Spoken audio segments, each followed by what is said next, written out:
Well, hello once again, everybody. Welcome into another awesome edition. You know, it's going to be awesome because we're the best golf podcast going in the country. That's the 19th hole podcast for golfers. I'm your host, Dennis Silvers. Got a great show for you today. We have a young lady back that we've had on a while ago, and very happy to have her back again and kind of catch up. You're really going to enjoy her. Got a big week going in Las Vegas. Number one, it's cold here. We're not going to even hit 50 degrees today, but it's not raining. It's all about Super Bowl this week in Las Vegas. Plus, we have the live event that started yesterday out at Las Vegas Country Club. I was out there a couple days ago to pick up my media credential and attended a couple of the pressers with a couple of the teams. And, you know, from what I saw yesterday, the scores weren't as good as I thought they would have been. But, you know, we got 2 days to go, and we'll see what happens. But we're glad to have them here. Anyway, let me tell you a little bit about our guest today. Her name is Annette Thompson. She is an LPGA master professional. She also was a women's golf coach at Penn State. She served as the director of education for the National Golf Foundation. Interestingly enough, she was the ghostwriter for the last book written by Jack Grout. And if that name sounds familiar, Jack Grout was, of course, Jack Nicklaus's teacher for a lot of years. And that I thought that was very interesting. I had no idea. But anyway, right now let's bring Annette up on camera and we'll get going with the show. Annette, a pleasure to have you on again. Nice to see you. And we've got big round of applause for you. A lot of people in the studio. I want to start by asking you, please explain to the audience, Annette, the difference between a master professional like you are and kind of like a regular LPGA teaching professional or coach. What's the difference? Well, primarily, it's the amount of education that and projects that you've completed, not unlike a master's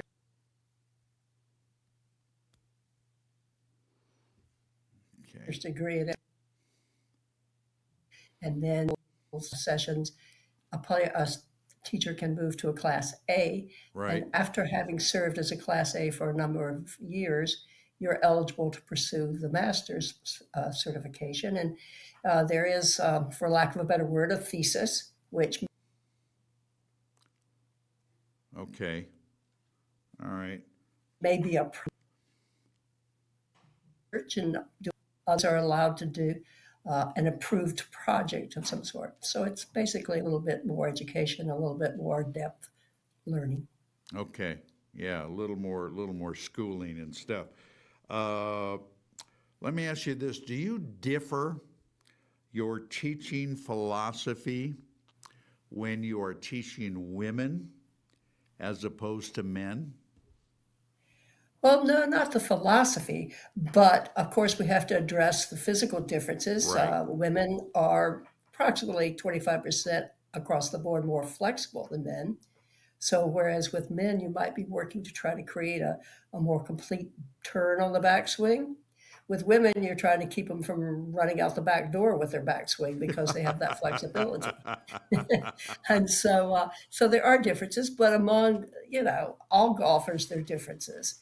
And I think one of the things you try to do as a teacher is initially is just identify what the capabilities of this particular student is Right. and work from there. Right. That's exactly. And I would imagine, I know your schedule is very busy.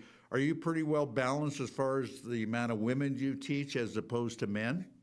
I think so. There are fewer men, I think, but generally, I would say maybe 40-60 women, 60.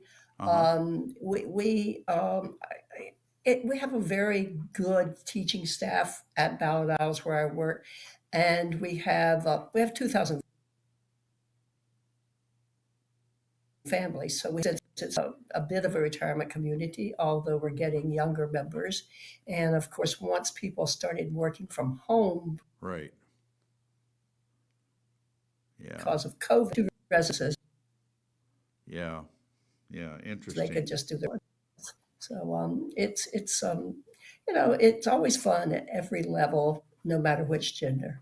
Sure, because you're just trying to teach people the game and go out and have a good time and play as best as they can. Would you say, and you've been teaching a long time, Annette, are women easier to instruct than men for whatever reason?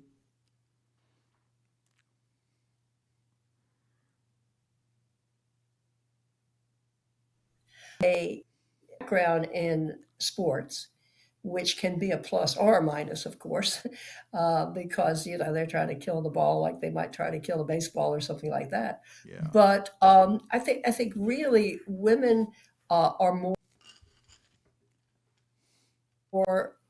Again, I'm generalizing. Many of them have not had as much sports equipment, particularly if when you were dealing with the older population Right. prior Title IX, prior more acceptability for women to play college sports, high school sports, that kind of thing. But I don't think it can be gender divided. I think students who are interested in learning, they want to get the idea. And one of the hardest things I think as a teacher is to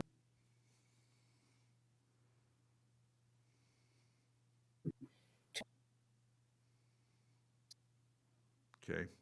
We're having a little problem with Annette because we're losing her for a couple of seconds, and it's might be the Wi-Fi or the transmission, but we're gonna get through it. So we apologize for that, but again, could be the weather. It's going on in the country. It's really crazy. So let's try to get Annette back. There you are. We just lost you for a second.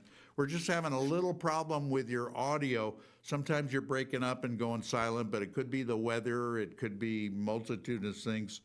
It's happened to us before. So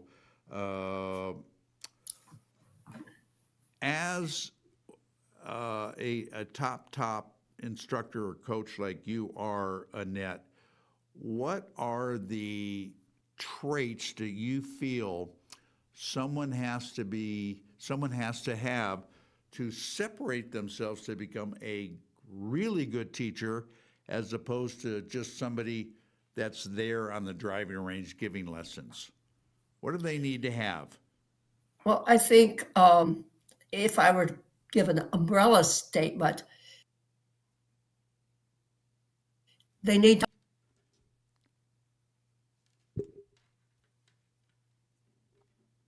Yeah. Okay.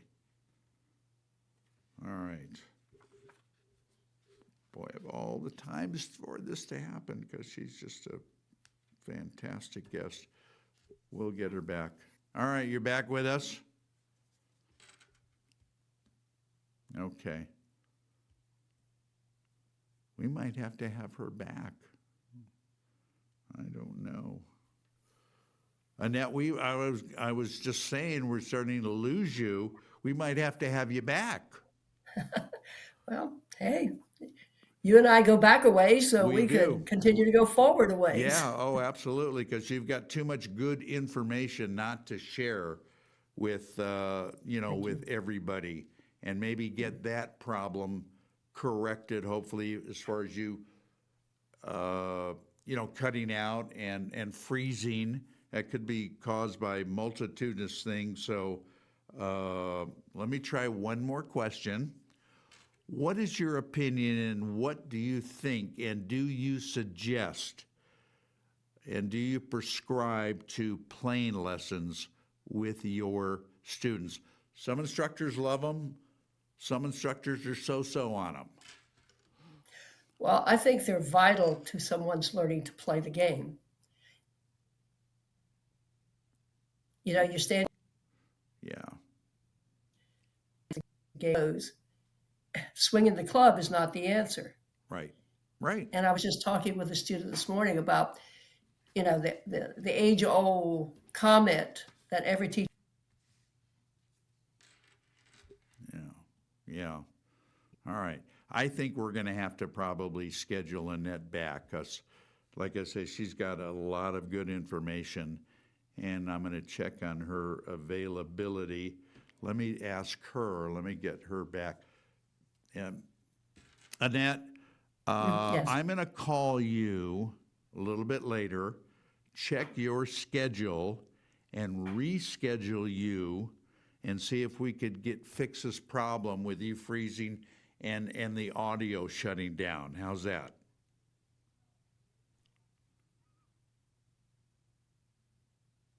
Okay. I don't know whether that's going to work or not if she heard me. So anyway, I think that's probably what we're going to do. Hey, we're live and stuff happens, so we'll just cut this short and reschedule Annette, maybe even tomorrow, and get her back on. And let me see if she could hear me and stuff. Annette? I can hear you. I can hear you. Okay. So we're gonna cut this short. I'm gonna get a hold of you, see when you're available, maybe even tomorrow, and continue this, and hopefully we could work out the problem that we're having with your tech person. As far as the freezing and the audio, it just could be a connection one way or the other, Yeah, and we'll do this anew.